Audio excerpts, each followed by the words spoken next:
Chers amis, bonjour. Oui, nous sommes très heureux, en tout cas moi je suis très heureux d'être là parmi nous et je suis très honoré surtout de vous voir parce que je vois qu'il y a pas mal de nouveaux étudiants qui sont venus répondre à cet appel qui est un moment d'introspection, c'est-à-dire que les tables rondes c'est un concept que la Fondation Les Amis de la République a mis en place, a développé pour inciter les Congolaises et les Congolais à s'interroger sur les questions de la République démocratique du Congo, c'est-à-dire sur les enjeux majeurs de notre chère patrie. Et aujourd'hui, on a choisi un thème qui est la souveraineté, donc la souveraineté avec comme sous-thématique les régimes et systèmes politiques en République démocratique du Congo. Et à travers justement cette thématique, nous allons échanger et avoir la compréhension de chacun d'entre nous ici et construire ensemble une idée de ce qu'on aimerait avoir comme régime et système politique en République démocratique du Congo. Nous allons simplement commencer d'abord par avoir le cadre juridique, le cadre légal. Et ainsi, nous allons démarrer notre table ronde et discuter de cette thématique.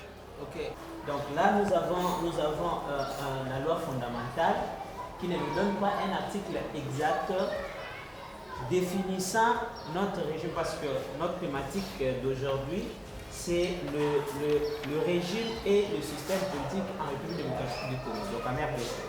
Alors il y a un article qui, dans sa disposition, présente déjà le régime et le système politique du Congo. Article 68 de la Constitution de la République dit « Les institutions de la République sont 1. Le président de la République, 2. Le Parlement, 3. Le gouvernement, 4. Les cours et tribunaux. » Par cet article, l'article nous fait voir que nous avons un régime semi-présidentiel. Donc, le président ne dirige pas seul. Il est accompagné des autres institutions. Voilà un peu le cadre légal que nous avons voulu vous présenter pour comprendre que nous allons réfléchir autour d'un régime politique qui est semi-présidentiel.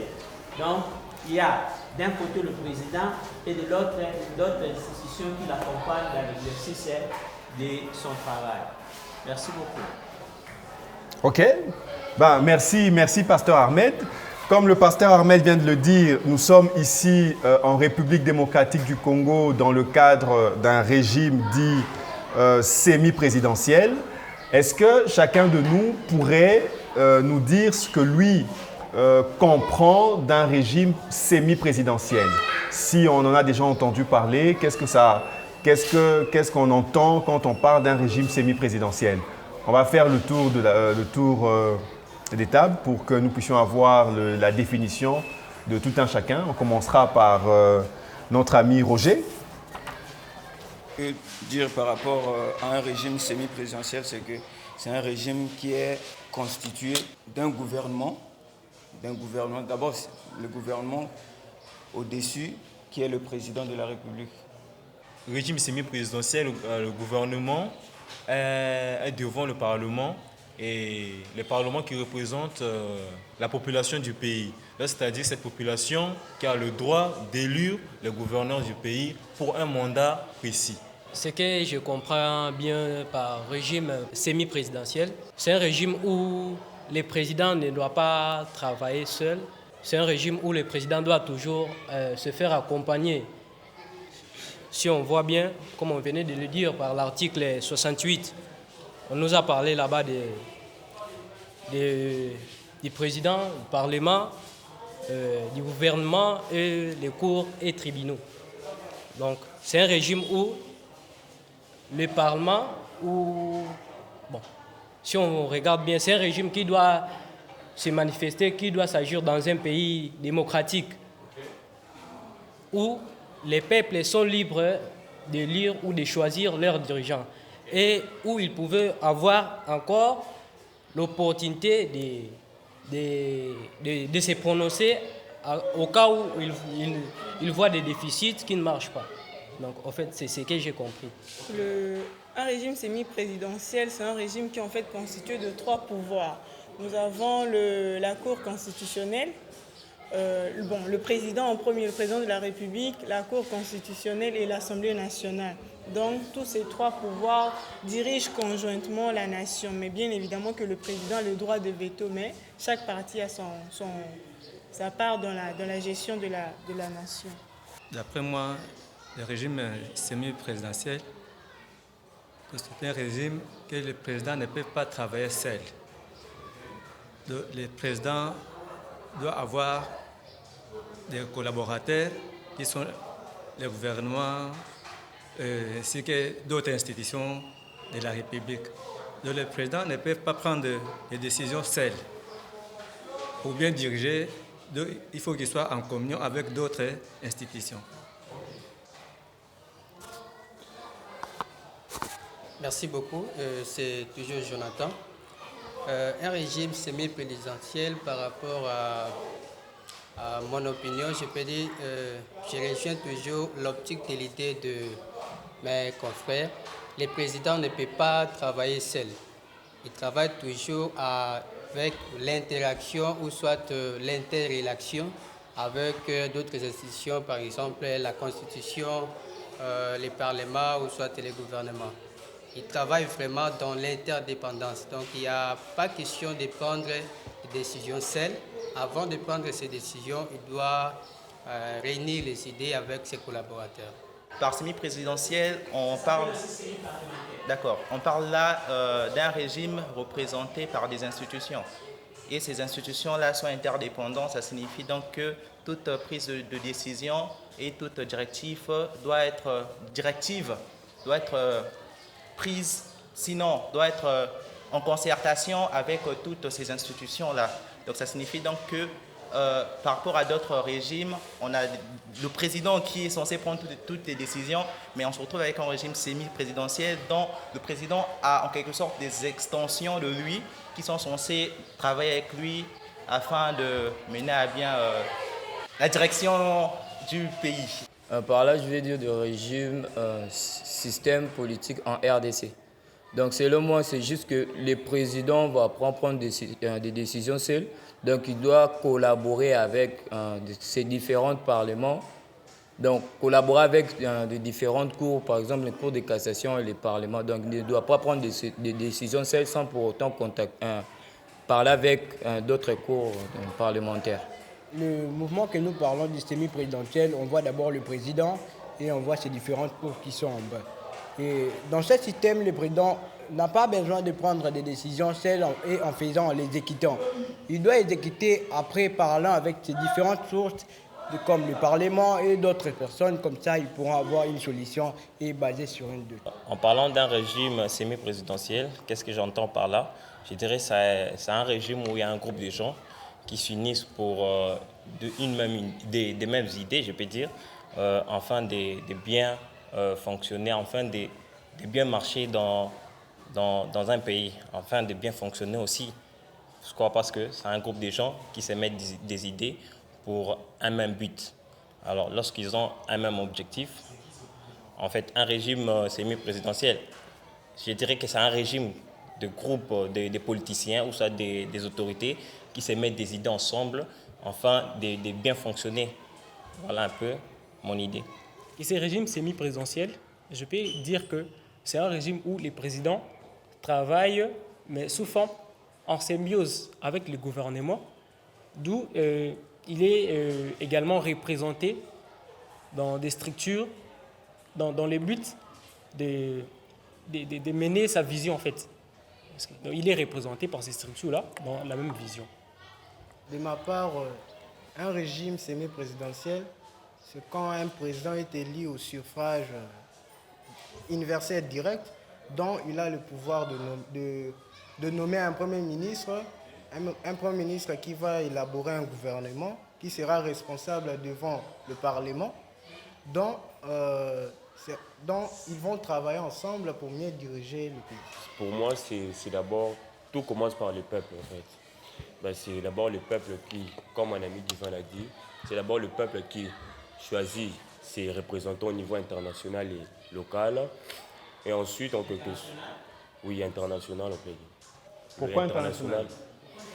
Ben, parce que d'abord, je peux prendre l'exemple comme de notre pays, la RDC. Et ben, quand on parle d'un pays, oui, bien sûr, on traite seulement de propos ou des affaires locales, oui, mais on a aussi besoin de nous au niveau de l'international. En quelque sorte, pour moi, j'ai... Ok. Et ensuite? Et ensuite, c'est nos représentants. C'est les représentants que le peuple choisit ou que le peuple élit. En quelque sorte, on prend l'exemple de notre président.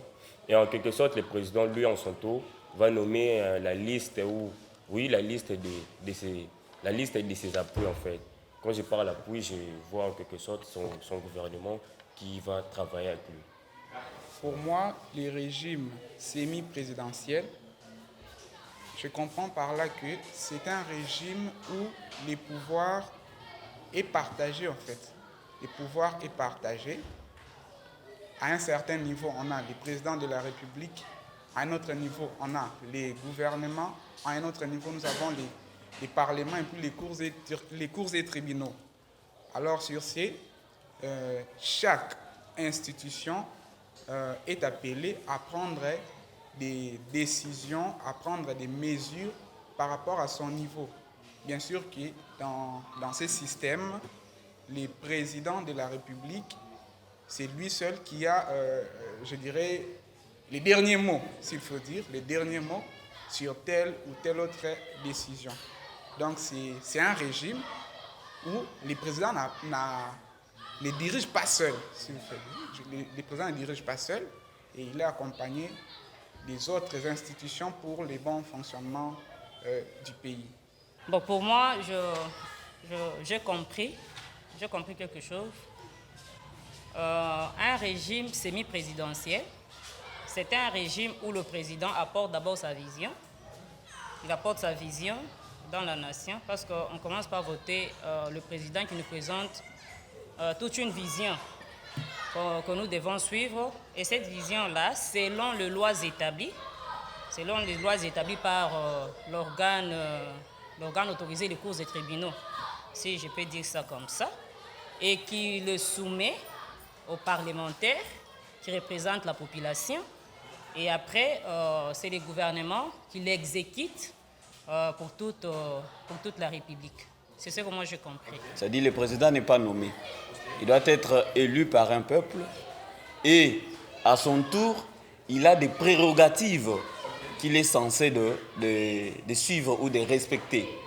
C'est pour cela que nous avons les différentes institutions qui doivent travailler en interconnexion. Voilà en un mot ce que je pourrais tout ça dire. Un régime intermédiaire, c'est-à-dire que c'est entre un régime parlementaire et un régime présidentiel. C'est vraiment un régime démocratique où d'abord, premièrement, le président doit être élu au suffrage universel, au moyen des élections bien sûr. Et puis deuxièmement, il va donner en fait les ordres au Parlement qui est un corps législatif qui va donner à son tour des ordres au corps en fait exécutif qui est le gouvernement. Donc c'est ce que j'ai compris. C'est aussi ma première fois d'entendre ça. Mais après analyse, je réalise que, pour mon opinion, un régime semi-présidentiel, c'est un régime dans lequel le président est élu au suffrage universel direct. Et dans ce suffrage universel direct, il n'a pas le droit d'exercer les trois pouvoirs. Il n'a pas le pouvoir absolu.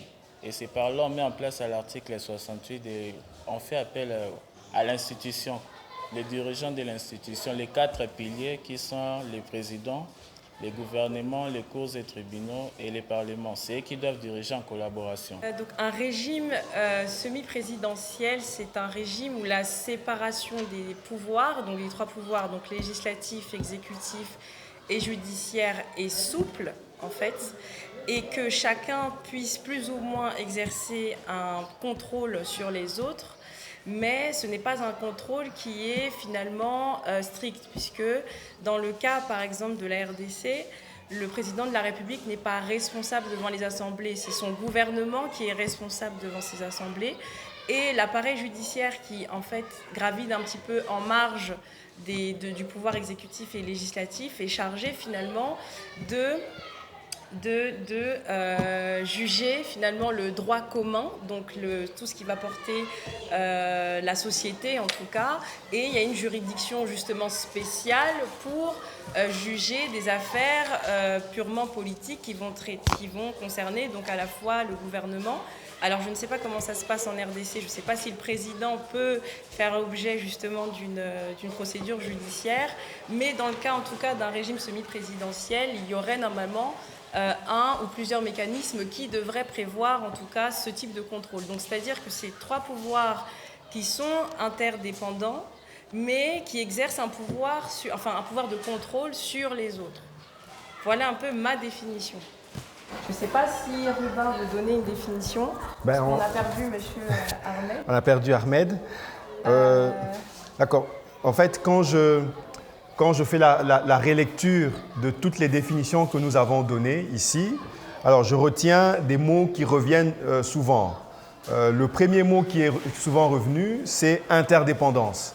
Donc là, on est d'accord, il s'agit ici d'un régime interdépendant entre les différents pouvoirs, c'est-à-dire le pouvoir exécutif, le pouvoir judiciaire et le pouvoir législatif. Le deuxième mot qui est encore revenu, c'est élection au suffrage universel direct du président de la République. Donc là encore, je retiens élection au suffrage direct du président de la République. Le troisième mot qui est souvent revenu dans nos définitions, je retiens intermédiaire. C'est-à-dire donc c'est un régime qui se trouve entre 2 régimes, notamment à savoir le régime parlementaire et le régime présidentiel. Alors, le 4e mot qui revient, c'est collaboration. Et donc là, nous avons évoqué la collaboration entre le président de la République et les autres institutions de la République, car ce dernier ne peut pas décider seul, donc il est en étroite collaboration avec les autres institutions. Et là, il y a un dernier mot que Chloé finalement vient de glisser, c'est-à-dire une séparation souple entre les 3 pouvoirs.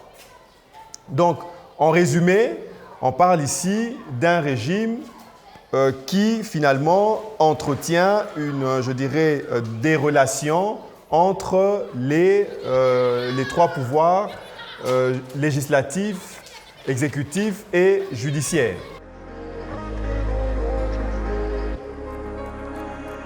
Le pouvoir judiciaire, en fait, il veille dans l'exécution de dans l'application de toutes ces lois, que ce soit pénal et puis civil et constitutionnel. Donc, il y a des règles qui régissent la société civile, le président, de comment la société doit fonctionner, règles concernant le travail et tout, les vies humaines. Et donc, c'est au centre de la loi, quoi. Ça veut, comme on dit, nul n'est au-dessus de la loi. Tu es président, nous t'avons élu, mais sache que c'est nous qui t'avons mis là. Tu es là pour notre bien, donc tu dois protéger le peuple et faire la souveraineté de la nation. Donc, ce que je comprends par les pouvoirs judiciaires, premièrement, les pouvoirs judiciaires, on applique la loi. Après avoir appliqué la loi, ce n'est pas seulement la loi qui doit être appliquée, mais les pouvoirs judiciaires est là aussi à la surveillance du personnel judiciaire. Donc c'est ce que j'avais ajouté. C'est non seulement la loi qu'on applique, mais il doit aussi veiller à au personnel judiciaire. Ouais, ce que moi j'entends par pouvoir judiciaire, c'est l'application des lois. On doit veiller sur les lois établies dans un pays donné. C'est-à-dire, même le président étant le souverain, ne doit pas obligatoirement donner des principes ou soit ses propres lois à lui pour pallier aux problèmes d'une société. Si bien il peut donner des solutions, il peut donner des lois qu'il a pour la société. Mais il faut que ces lois données, ça soit bénéfique pour la population. Okay. Et si le président il va en rencontre des lois établies par le Parlement ou soit par le gouvernement, il doit avoir aussi problème devant la justice. Que nous soyons du Kasaï, du Congo central, du Katanga, du Bandundu, du Grand Équateur ou que sais-je encore, c'est le rôle de l'État à qui il appartient de régler cette question. Et notre rôle de citoyen, c'est aussi justement de participer, de s'impliquer dans la vie de l'État afin que l'État puisse être conscient de son rôle et le jouer comme il se doit. Un grand merci à vous, chers amis de l'USEKIN. Nous sommes vraiment très, très, très honorés. Nous avons été merveilleusement, je dirais, accueillis surtout. Et que, oui, très hospitalière. Donc, restez ainsi. N'oubliez pas, peut-être que parmi vous, il y en a qui ont déjà l'information. Nous avons lancé un programme des ambassadeurs qui consisterait pour les étudiants qui participent aux tables rondes d'effectuer un stage en organisant à leur tour des tables rondes et le programme se poursuivra. Peut-être qu'on aura à vous communiquer dans le groupe dans lequel nous sommes pour que vous puissiez justement vous imprégner de ce programme. Parce que l'objectif, c'est surtout de permettre aux autres amis qui n'ont pas eu l'occasion d'assister à cette table ronde, qui n'ont pas eu l'occasion d'assister à d'autres tables rondes, de pouvoir assister à des tables rondes que les ambassadeurs pourront organiser.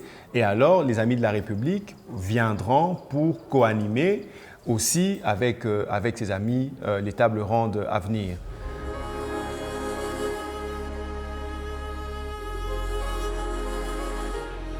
Bonjour, moi je m'appelle Eugène Léoula, étudiant en 3e doctorat dans la faculté de médecine. J'ai eu au moins à participer à la table de ronde d'aujourd'hui qui avait pour thème la souveraineté. Donc comme sous-thème, nous avons essayé de parler sur le régime politique et système politique de la RDC. En fait, nous avons eu à faire des échanges pour essayer un peu de juger notre régime politique, mais aussi notre système politique. Parce qu'en étant médecin, nous ne pouvons pas être seulement comme étant des gens qui se donnent plus seulement dans les histoires médicales, mais aussi nous devons aussi connaître la politique ou le régime politique de notre pays. Et j'ai eu au moins à gagner certaines choses ou certaines connaissances par rapport à moi, mais aussi par rapport à ce que je pourrais toutefois faire avec le temps. Je vous dis et je vous remercie.